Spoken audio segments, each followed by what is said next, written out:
Hello, welcome to Apologetics 101, and I am your host, Christian apologist Brian Keith Bowen.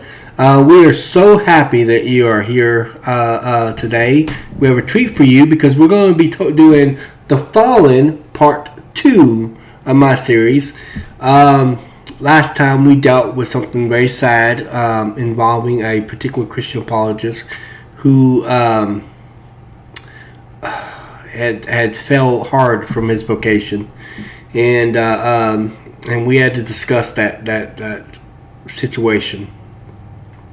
But now we're using the fallen in a different sense, because today we are going to be talking about the martyrdoms of the apostles, and we are starting now.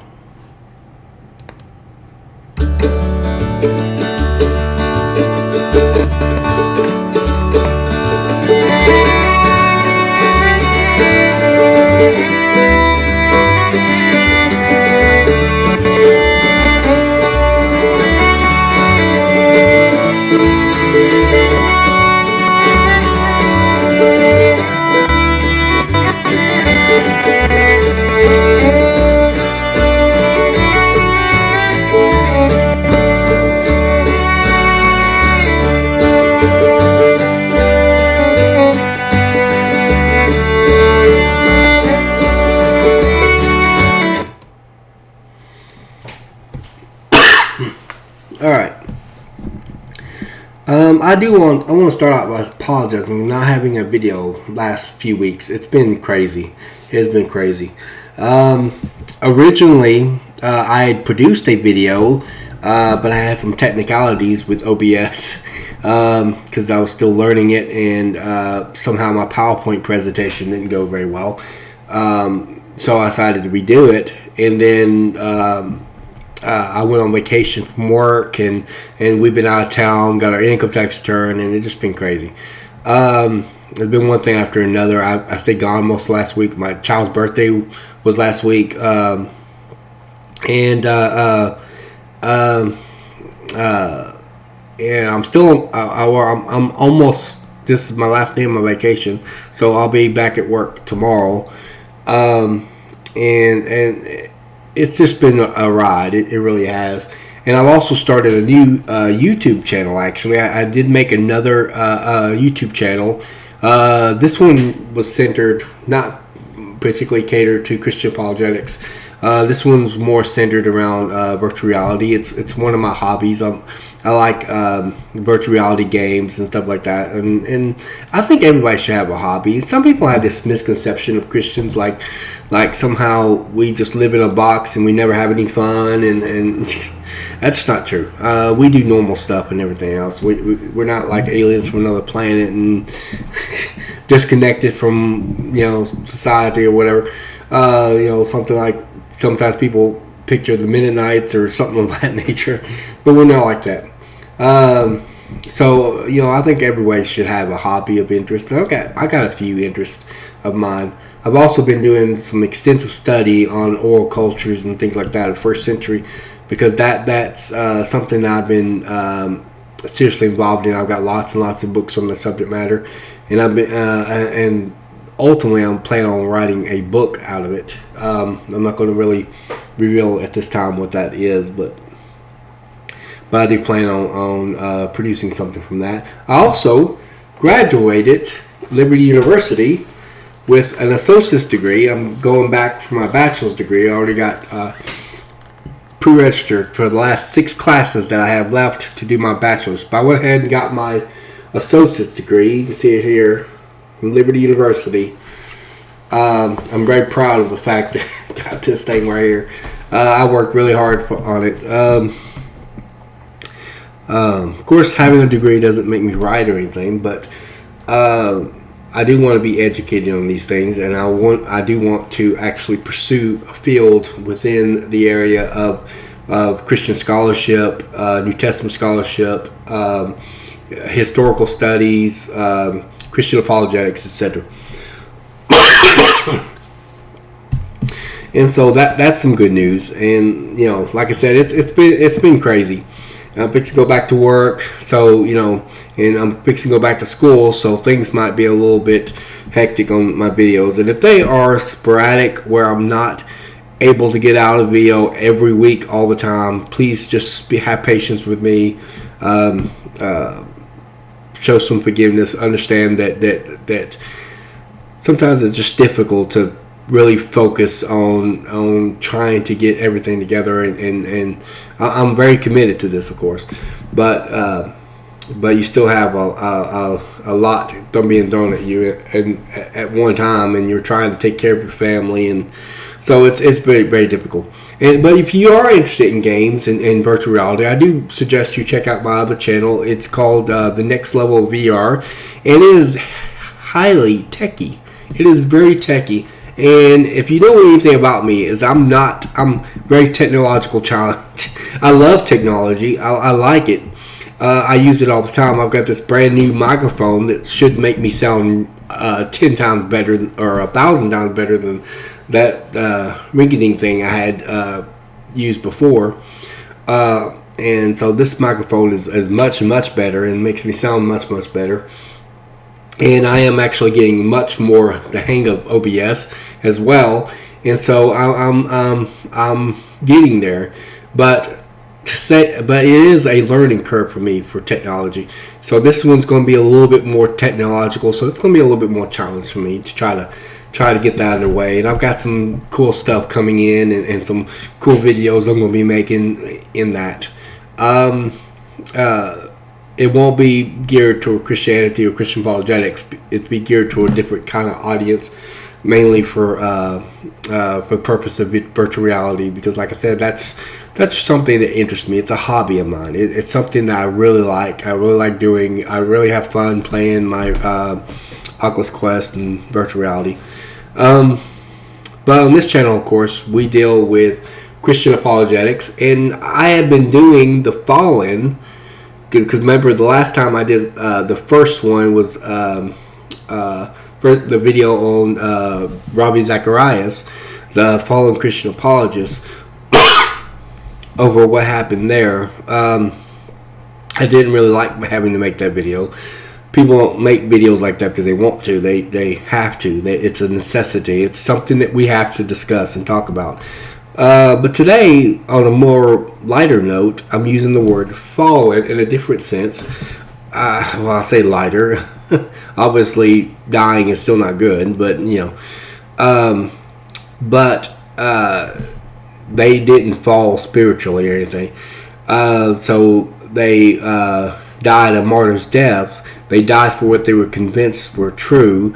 And of course, in Jesus' resurrection, in the case for the resurrection, sometimes we talk about the martyrdoms of the disciples, because what this shows is that they were willing to suffer and face persecution and even death for the gospel.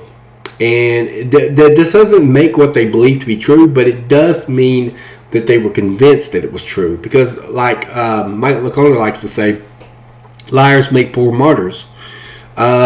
People will die for what they believe to be true enough, but they will not die for what they know to be a lie. So what dying proves, it doesn't prove what they believe to be true, because there are lots of people that will die for what they believe to be true. But the point is, it is evidence that they believed it. They were convinced that it was the case. And so that's what I have for you today. It's going to be a PowerPoint presentation specifically geared toward the martyrdoms of the apostles. And let me know what you think in the comment section, of course, about this particular video, about the apostles' martyrdom. I haven't done a video yet on this channel on the resurrection, but if you would like to see that, let me know in the comment section if that's more what you would see. I have a particular argument that I usually make whenever I do, which I call the historical approach to Jesus' resurrection, which I do when I do a case for the resurrection. All right. Well, here we go. And we're back. All right. Like I said, this is we're going to be doing the martyrdoms of the apostles this week. Remember, I'm using the word fallen in a different sense, not in the same sense that I used it before. All right, all right. We're going to start with Peter. Remember the big three that's in the creed, the main ones that are in the earliest creedal information about the resurrection. The sometimes referred to as the big three is Paul, Peter, and James. James, the brother of the Lord.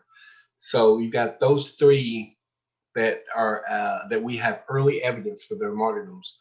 Um, Even if we don't have early evidence for all the apostles' martyrdoms. Now, of course, we have evidence for James the apostle as well. So we're going to talk about those big three, and we're going to also talk about James the apostle.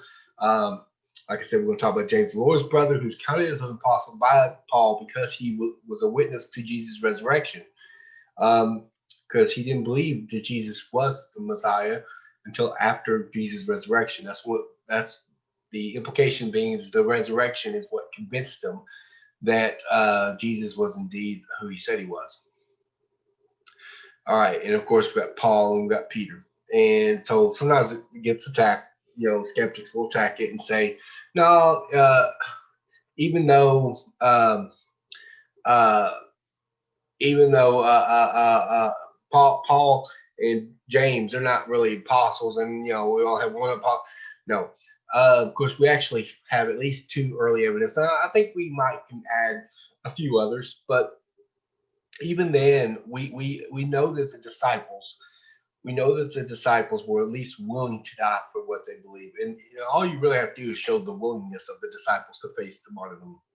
And of course, why would they, lie about something if they know that if they were there and they could ascertain the truth of what they say, and they knew for a fact whether it was true or not, but they openly lied about it, and then was willing to go to their deathbeds proclaiming it. People don't usually go to their deathbed proclaiming a lie.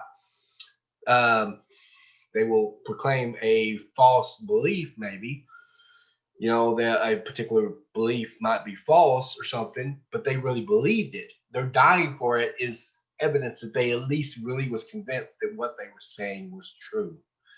And so that's the object of it. Um, that's how we connect it to the resurrection. The disciple, you can say that they were wrong, granted, but you cannot sit there and argue that they were making it up because they went to the deathbeds proclaiming it, or they were definitely willing to do that. But of course, we do have early evidence for some of the disciples as martyrdoms, as well as Paul and James, and Paul, James, and Peter. These are the big three as well. And so I'm going to go over and talk about those three, as well as James the Apostle, because he is, after all, one of the 12 original disciples. The fact that Paul wasn't original disciples is completely irrelevant. The fact is that he witnessed Jesus' resurrection and had a first-hand account with it, and he discusses it. He adds himself to the early creedal information in 1 Corinthians 15, for example. All right, let's continue. All right, we're going to start with Peter. Now, interesting enough, John actually records a prophecy by the Messiah. It's only recorded in John's Gospel. Now, as far as I can tell, nobody doubts that John is likely writing after Peter's martyrdom. So he connects what Jesus said, or what he believes Jesus said, however you want to phrase that, and he's convinced, or he's connecting it to Jesus as the disciples' conviction that they had, or to Peter's martyrdom, which he openly seemed to have known about. Now, here's what he says in John 21:18 through 19a. I'm quoting this from the ESV. Truly, truly, I say to you, when you were young, you used to dress yourself and walk wherever you wanted. But when you are old, you will stretch out your hands, and another will dress you and carry you where you do not want to go. This he said to show by what kind of death he was to glorify God. The language is very obvious that this is talking about martyrdom of Peter. And it's so obvious that I don't know of a single scholar, myself included, that would not date John's gospel after Peter's martyrdom. It is very clear he knew exactly what Jesus was talking about. And there is no doubt about it. And it doesn't matter whether you think John is reliable or not, because that's completely irrelevant to the issue that, or the argument that's being brought forward. This is why even someone like Bart Ehrman, who don't even believe in, agree with John's gospel. In fact, John's gospel is the one he disputes the most out of the four gospels, but yet he will still accept this prophecy, because this is the very reason why scholars would date John after Peter's martyrdom, because John showed open knowledge of what Jesus said, being connected to Peter's the manner in which Peter would die, and the language here is very strong. John is also considered a first century source, regardless how you judge John, regardless whether you will think John is reliable or accurate or historically trustworthy or whatnot. It doesn't matter, because John is still considered a first century source. Okay, we got the P52 fragment of John's Gospel. They go way, way back, all the way close to first century, and it's close enough to put the original composition of John into first century. And so there's no doubt that John is a first century source. But it's not the only source that we have for Peter. We have another one in first century, actually, written by a disciple of Peter named Clement of Rome. This is in 1 Clement chapter 4, verse 4. And Clement of Rome was a disciple of Peter, and most likely knew Paul too. Paul mentioned knowing a Clement in Philippians. He mentioned references that he knew a Clement. So most likely Clement of Rome knew Paul, and he definitely knew Peter. And this is what he says about Peter. He says, "There was Peter, who by reason of unrighteous jealousy endured not one, but many labors, and thus having borne his testimony." Now, the Greek there is literally martyr, which means witness. Okay, that's what it basically means, witness.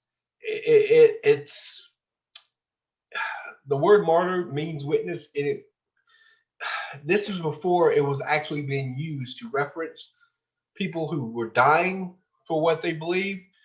But the language in which it's being used here is clear that he is talking about someone who's dying for his witness, for his for what he is saying to be true. And it's using the Greek word martyr. All right, born his testimony, martyr, went to his appointed place of glory. So this is very clear language here. Let's continue. Now there are other works as well. There are other works as well that that also mention Peter's martyrdom. There's Second Peter, and there's also some other works. They're dated to about the second century, but this one right here is dated to the first century. All right. Now, it doesn't matter whether you think Peter actually wrote um, Second Peter or not, because whether you think Peter wrote Second Peter or whether you think somebody lied about his identity, but everyone seems to understand that Peter has been martyred, it doesn't matter for the argument. Mainly, it just matters the fact that whoever wrote Second Peter, regardless whether it was Peter or whether it was someone who just had knowledge of how Peter was martyred and how everyone else was understanding his martyrdom, you're still dealing with a first century source. It doesn't hurt the argument any, regardless who you think wrote Second Peter. And this is what it says. Therefore, I intend always to remind you of these qualities, though you know them and are established in the truth that you have. I think it right, as long as I am in this body. The Greek word there is skenoma, It means tent, or dwelling. Um, so he's talking about his physical body where his soul dwells. He says, to stir up by way of reminder, since I know that the putting off of my body will be soon, as our Lord Jesus Christ made clear to me. And I will make every effort so that after my departure, you may be able at any time to recall these things. 2 Peter 1:12 through 15, ESV. All right. Let's move on. I think the next one we're moving on to is Paul. Interesting enough, people will attack Paul and say, "Yeah, but lots of people get converted to other religions." And yeah, but Paul was converted because of a first-hand eyewitness that he saw. When people are converted, it's because someone came to them and convinced them that they were wrong, and they became convinced that you're right, and then they converted to your belief system. Uh, Paul became converted because of a first-hand account of first-hand uh, seeing Jesus himself resurrected from the dead, and that's what convinced him that he was wrong. He adds himself to the First Corinthians 15 creed, and liars make poor martyrs, as Michael O'Connor likes to say. Um, This is what Sean McDowell says in his book, The Fate of the Apostles, page 95. Um, Unlike later martyrs who suffered and died for resurrection reports that came secondhand from the testimony of others, Paul had seen the risen Jesus firsthand. He was an eyewitness of the resurrected Christ and suffered willingly for what he firmly believed to be true. 1 Corinthians 15, 8, 9, 1, Acts 9, 1 through 6. Paul was convinced that Jesus had appeared to him after rising from the dead, and he willingly endangered himself for the sake of the gospel. In other words, he knew that his life was on the line. He knew that, I mean, if he was making it all up, that he willingly, for a lie, for what he knew to be a lie, went forward and was willing to die for the proclamation of that lie. That's not only unreasonable, it is improbable. It's highly improbable. All right, let's look at some sources involving Paul's martyrdom. There is one particular source, again, with First Clement. First Clement is written by Clement of Rome, who's a disciple of Peter, who also knew Paul, or most likely knew Paul, and he's writing in first century. I don't know of anybody that does not date, including Bart Ehrman, who does not date First Clement to first century. The traditional date, the one that's granted by most scholars, is about around anywhere from the early to mid 90s. Now, there are some people like Mike Licona in his book, The Resurrection of Jesus, A New Historiographical Approach. He actually has argued for a date earlier than AD 70. But I'm not going. I'm just going to go typically with the traditional date that almost every scholar would accept. I'm not saying that that makes it true. I'm just saying this is the standard date that is granted.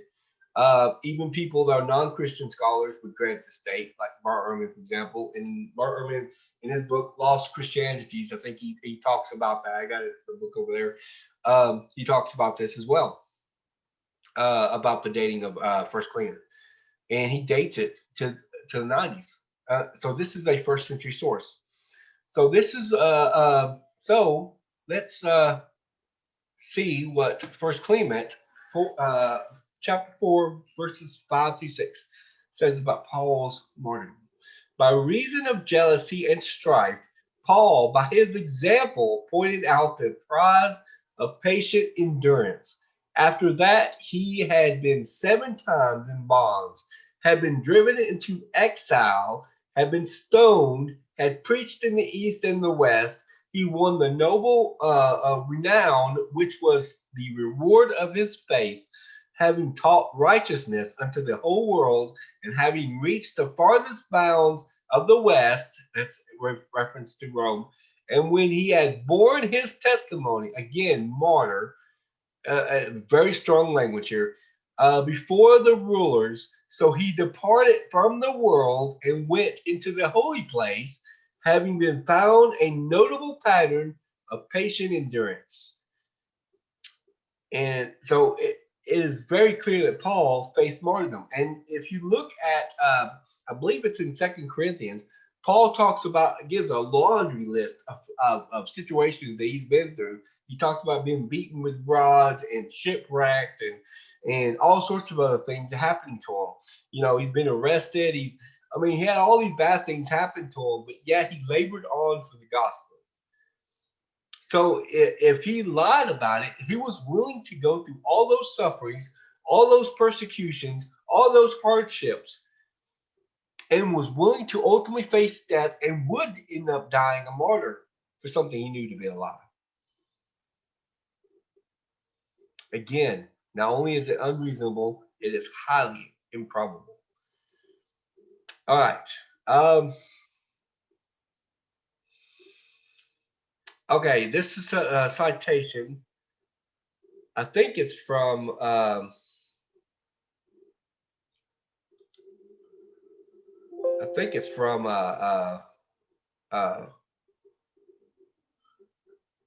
it's from Ignatius, a letter from Ignatius.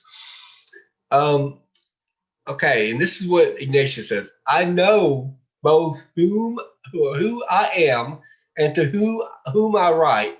I am a condemned man. Ye have been the objects of mercy. I am subject to danger. Ye are established in safety. Ye are the persons through whom those pass that are cut off for the sake of God. Ye are initiated into the mysteries of the gospel with Paul, the holy, the martyred, the deservingly most happy, at whose feet may I be found, when I shall attain to God, who in all his epistles make mention of you in Christ Jesus. I know both who I am and to whom I write. I am the very insignificant Ignatius. By the way, Ignatius is writing before AD 106 or AD 107. That's roughly when the time of his martyrdom. So sometime before that or around that time, he's writing this letter, which is very, very early. It's very close to the first century. And so it is considered accurate, reliable. And he talks about Paul's martyrdom in the process. He says, I am the very insignificant Ignatius, who have my lot with those who are exposed to danger and condemnation. And Ignatius was one of the apostolic fathers, and 106 107 is considered extremely early. He most likely had lived in first century, or he did live in first century. We don't know much about him, sort of his letters. Who have my lot with those who are exposed to danger and condemnation, but ye have been the objects of mercy and are established in Christ. I am one delivered over to death, but the least of all those that have been cut off for the sake of Christ. From the blood of righteous Abel to the blood of Ignatius, ye are initiated into the mysteries of the gospel with Paul, the holy, the martyred, inasmuch as he was a chosen vessel, at whose feet may I be found, and at the feet of the rest of the saints, when I shall attain to Jesus Christ, who is always mindful of you in his prayers. Ignatius, later to the Ephesians 12, 1 through 4, italics added for emphasis. He mentions Paul's martyrdom twice in this letter, or in this reference at least. Let's move forward. All right. This is Irenaeus against heresies. He's writing roughly around 8180. He's writing roughly around 8180. It's late second century, but he does write concerning Paul and Peter, martyrdom. And even though he's late second century, he is roughly within living memory of the disciples themselves, since John died out almost close to the end of the first century. So what he has to say about it, especially Irenaeus was a disciple of Polycarp, who in turn was a disciple of John. So it becomes very relevant what he might say about the disciples. He says, Matthew also issued a written gospel among the Hebrews in their own dialect, while Peter and Paul were preaching at Rome and laying the foundations of the church after their departure. Now, it sometimes is disputed of what this means, but a lot think it means it's referring to their deaths. It says, after their departures, after they died, Mark, the disciple and interpreter of Peter, did also hand down to us in writing what he had preached by Peter. Irenaeus against heresies 311. That's a little bit more disputed, I'll admit that, but it does come close to at least admitting or implying martyrdom. All right, now right here, James the Apostle. Again, James the Apostle's martyrdom is recorded in Acts 12, 1 through 3. He's the first apostle, not the first Christian. Stephen was the first Christian to die a martyr's death, but he was the first apostle to die a martyr's death. And his martyrdom is recorded in Acts. Now, regardless what you think about Acts, whether you think it's historically reliable, accurate, whatever, it's not relevant to the argument, because the strength of the argument is the fact that Acts is a first century source. And even if you don't agree with Acts, it's still first century. It's still first century source. And it does reference James the Apostle's martyrdom. About that time, Herod the king laid violent hands on some who belonged to the church. He killed James, the brother of John. Now understand, this is not James the Lord's brother, which we'll talk about here in a minute. But this is James the Apostle. So we're talking about the brother of John the Apostle. So this is James, son of Zebedee. Okay, now, and he's the brother of John the Apostle. With this, James killed James, the brother of John, with the sword. And when he saw that it pleased the Jews, he proceeded to arrest Peter also. This was during the days of unleavened bread. All right, that's James the Apostle. And he is one of the 12, as is Peter. So right now we got two disciples that we can trace very early on. We also have the original disciples. We also have Paul, who was an apostle, who did see the risen Jesus, or said he received the risen Jesus. And we also have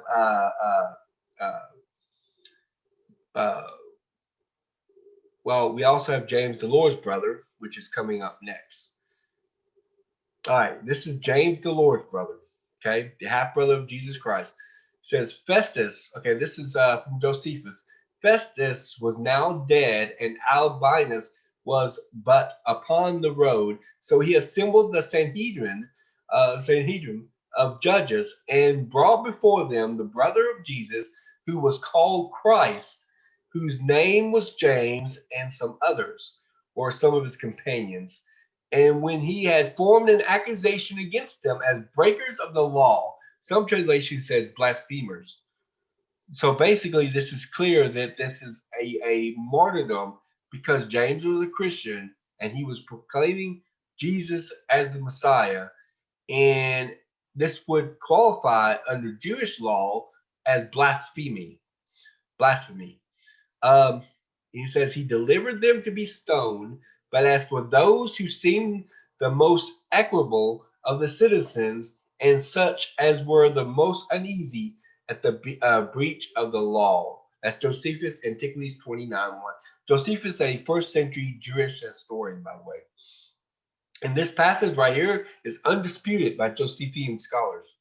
They all agree that this goes back to the original Josephine corpus. All right. We got more on the James the Lord's brother. I think, yeah, this is from Eusebius. All right. And when many were fully convinced and glorified in the testimony of James, and said, Hosanna to the Son of David, these same scribes and Pharisees said again to one another, we have done badly in supplying such testimony to Jesus. But let us go up and throw him down, in order that they may be afraid to believe in him. And they cried out, saying, the just man is also in error. So they went up and threw down the just man, and said to each other, let us stone James James the Just, that's James the Lord's brother. Historical sources often refer to him as James the Just, sometimes called James the Righteous. And they began to stone him, for he was not killed by the fall. And one of them, who was a fuller, took the club with which he beat out clothes and struck the just man on the head, and thus he suffered martyrdom. Very clear language. And they buried him on the spot by the temple, and his monument still remains by the temple. He became a true witness both to Jews and Greeks that Jesus is the Christ, and immediately Vespasian besieged him. All right. These things are related at length by Hegesippus. Eusebius is citing Hegesippus. He's mentioning this is confirmed in Hegesippus. So this is an early account referenced by Eusebius. Eusebius is a 4th century church historian, but he often cited from sources we no longer have. And these are accepted. Although they're secondhand sources, but they are accepted by historians as being legitimate evidence of the truthfulness of the claim. So this is actually showing that Hegesippus had proclaimed this was true in second. I think Hegesippus dates around 2nd century. So this would date close to 2nd century is what this information is coming from. Who is in agreement with Clement, talking about Clement of Rome, what we already read. James was so admirable a man and so celebrated among all for his justice that the more sensible, even of the Jews, were of the opinion that this was the cause of the siege of Jerusalem, which happened to them immediately after his martyrdom for no other reason than their daring act against him. Eusebius, Church History, 223, 14 through 19, who cited Hegesippus, book 5. All right.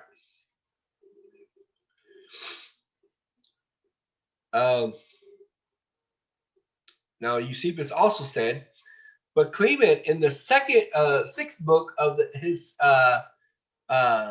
Hyptosis writes thus: for they say that Peter and James and John, after the ascension of our Savior, as if also preferred by our Lord, strove not after honor, but chose James the Just, bishop of Jerusalem.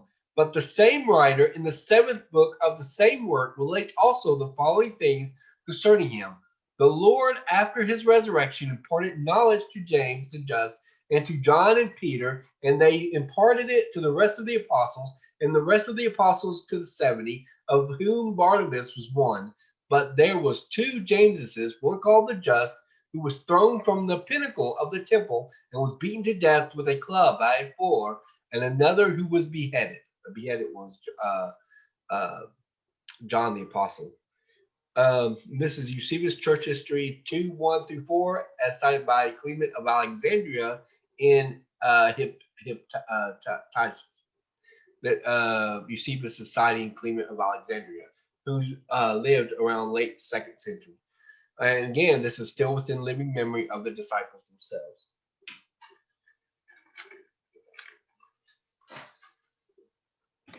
All right, let's continue. All right. Now we're going to talk about Peter, Paul, and the disciples. They were, again, as I mentioned earlier, all you really, even if didn't have this early evidence, were some of the main contenders among the disciples and the apostles. We still have the willingness of the disciples, because the willingness of the disciples is enough because they were at least willing to go to the graves for what they proclaimed. And so this is from Polycarp. Polycarp, remember, was a disciple of John the Apostle. I exhort you all, therefore, to yield obedience to the word of righteousness and to exercise all patience, such as you have been seen before your eyes, not only in the case of the blessed Ignatius and Zosimus and Rufus, but also in others among yourselves, and in Paul himself and the rest of the apostles. This you do in the assurance that all these have not run Philippians 2:16, Galatians 2:2 in vain, but in faith and righteousness, and that they are in their due place in the presence of the Lord, with whom also they suffer. For they love not this present world, but him who died for us and for our sakes was raised again by God from the dead. Polycarp to the Philippians 9:1, italics added. Since he was one of the apostolic fathers, that makes what he says about what the apostles did and was willing to do very relevant. All right.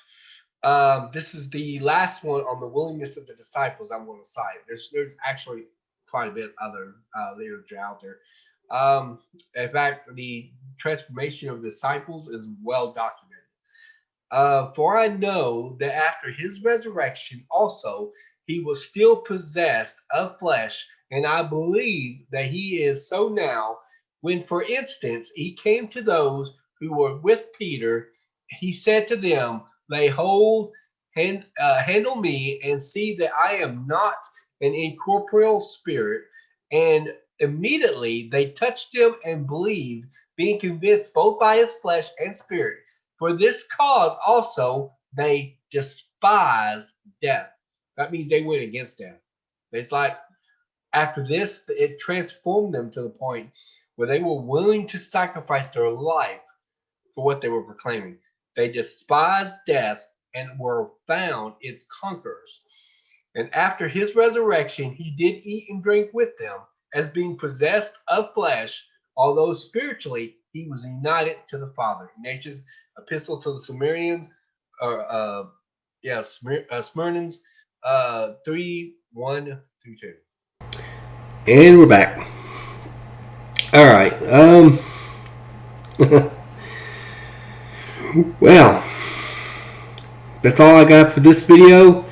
I'm sorry again. I'm sorry I'm late on this video coming out. Lots of issues, lots of stuff going on. I would like, if you're interested in games in virtual reality, I would like you to check out my other channel. I've got a lot of plans for it. It's going to be a little bit more tech challenge for me. It's going to be kind of a learning curve. So I like learning new stuff. I like doing this stuff. And I like that. And so I would recommend, if you like that kind of stuff, you can check that channel out as well. I am going to be doing a Fallen Part 3 of this series, as I mentioned earlier before as well. It's going to be very center focused on whether the disciples or whether the whether Christianity, you know, like the Salem witch trials and the Crusades and things like that.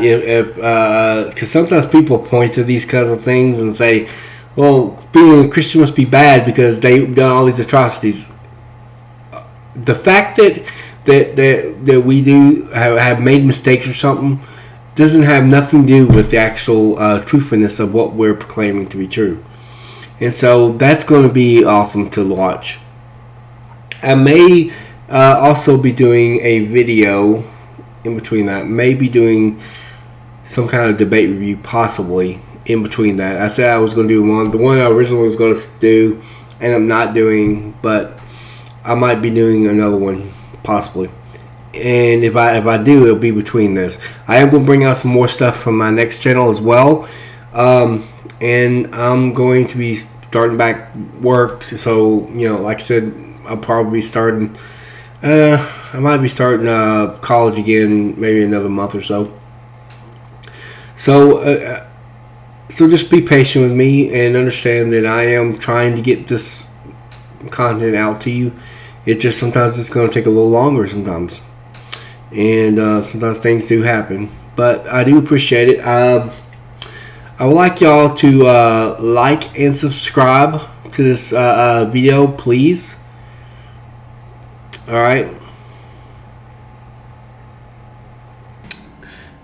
And please leave a comment in the comment section. And like I said, like and subscribe. If you haven't subscribed yet, please subscribe. I am trying to make videos all the time, and so you want to be notified of that. Hit the notification bell, and I would love to see that you're joining our regular scheduled videos that we make. We do Christian apologetic videos on here. Anything related to apologetics, Christianity, scholarship, biblical scholarship, New Testament scholarship, in reference to Christianity, Christian apologetics, or defense of the Christian faith. So like I said, please like and subscribe, and don't forget to hit that notification bell to be notified of new videos when new videos become available. And check out my other channel as well. I think I've done a really good job with the other channel. It's like I said, it's much more techy in a sense, and of course technology is a kind of a learning curve for me. I'm still getting used to doing all that, but I like learning, and I like learning new things. So please join me on that channel as well if you're interested in games, and you maybe have a similar hobby, or at least virtual reality, something that might interest you. Check out that channel as well. It's called The Next Level VR. Again, so far I've only got one video on it, but I plan on having some more, probably even this week even. So and let me know what you think of this particular video in the comment section. Let me know what you think of the Apostles' Martyrdoms, whether you want to see more videos on the subject matter of Jesus' resurrection from the dead as well. Well, that's all I have for you for now, and I do appreciate you watching.